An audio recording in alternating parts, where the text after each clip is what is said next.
Hindi ko alam sa iyo, dating House Speaker at ngayon Congressman na lamang, Pantaleon Alvarez. Nung panahon ni dating Pangulong Duterte, ang ingay-ingay mo, na kung saan pinagtutulakan mo, pinagdidildilan mo ang magkaroon ng isang federalism sa bansang Pilipinas. Nung panahon ni dating Pangulong Duterte, di ba? Bakit nung panahon na yon pinagdidildilan mo? Kasi pakikinabang ka. Di ba? At higit sa lahat, may mahihita ka. Ngayon, sa tinutulak ng bagong liderato ng House of Representatives na federalism ay na or charter changer na yan or chacha, wala kang mahihita, maiitsapera ka ata. Kaya ganun ang nalang ang pagtutol mo. Di ba? Huwag ka nagmamalinis. Unang-una, ang dami rin issue sa'yo nung panahon mo bilang House Speaker of the House. Ngayon, puta ka ng puta. Bakit? Alvarez on Thursday says the House of Representatives will convene itself into a constituent assembly even without the presence of senators. This after senators opposed Alvarez's insistence on joint voting on charter change. Gusto mong mangyari, ipasay yung konstitusyonal o konas ng panahon mo na kahit walang approval ng Senado. Di ba dati? Ganyan ka pala, mas kalala. Alam mo, dating House Speaker Pantaleon Alvarez, bago ka magmalinis, bago ka magdunong-dunungan, imulat mo ang mga mata mo. Kung ikaw ba ay matino, kung ikaw ba ay malinis ang mga kamay mo nung panahon ng pagiging House Speaker mo.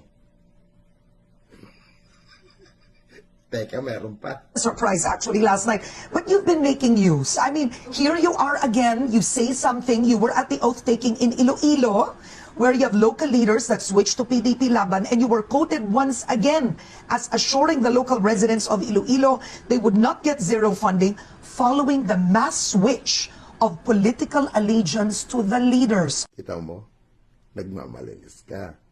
Ngayon, pangalawa, ito pa. Anong ginawa mo nung panahon mo bilang House Speaker ka? Hindi ba? Yung mga anti-government noon, nung mga nagsasalita ng mga kontra kay Pangulong Duterte, na mga mambabatas, kinat mo ang mga pondo nila. Hinarang mo yung ibang mga budget nila. Tinapyasan mo yung mga budget or pork barrel nung mga ibang kapwa mo mambabatas. Di ba yun ang ginawa mo? Masahol ka pa sa isang diktador.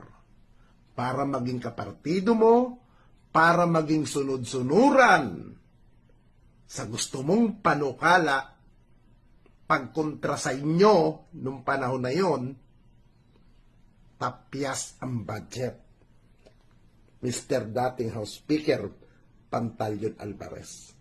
Ngayon, nagkukuda-kuda ka ng kung ano-ano. Tignan mo ito, ginawa mo dati. Speaker Pantaleon Alvarez on Thursday defends the budget cut and the allocations for the districts of several lawmakers. House members, both from the opposition and even the supermajority, found out their district allocations were slashed in the recently signed 2018 budget. Alvarez says the budget was reallocated to fund free college education in state universities and colleges and to augment the salaries and benefits of soldiers. The final list of districts affected by the last-minute reallocation of funds is not yet available because the final version of the General Appropriations Act for 2018 signed by President Rodrigo Duterte is yet to be made public. Mostly affected are legislators belonging to the Magnificent Seven, an independent bloc composed of Liberal Party members and allies representing both partyless organizations and districts. Also affected are several LP members who are part of the Alvarez-led supermajority. The budget cut also affects non-LP members who are part of the majority, like Ilocos Norte Representative Imelda Marcos and Davao del Norte Representative Antonio Floyren Jr. At take note, Mr. Alvarez, nung panahon ni dating Pangulong Duterte, tahimik ka. sa lahat ng mga nangyayari ng patayan. Judicial killing. Di ba? Tahimik ka. Tapos, lahat ng mga investigation na pinapatawag ng mga sangkot dati kung ano nung issue na idinadawit ng panahon nyo, binubulyawan mo sa House of Representatives Congressional hearing. Kasi napapanood kita, nakikita kita ng mga panahon na yon. Dahil part din ako ng DDS social media vlogger. Ngayon, dahil itsapwera ka na ngayon at isang pangkaraniwang congressman ka na lang, at sa tingin ko, hindi ka makikinabang doon sa gustong mangyari ng chapter changer na yan o chatcha na yan, kaya ganun ang pag-atungal mo.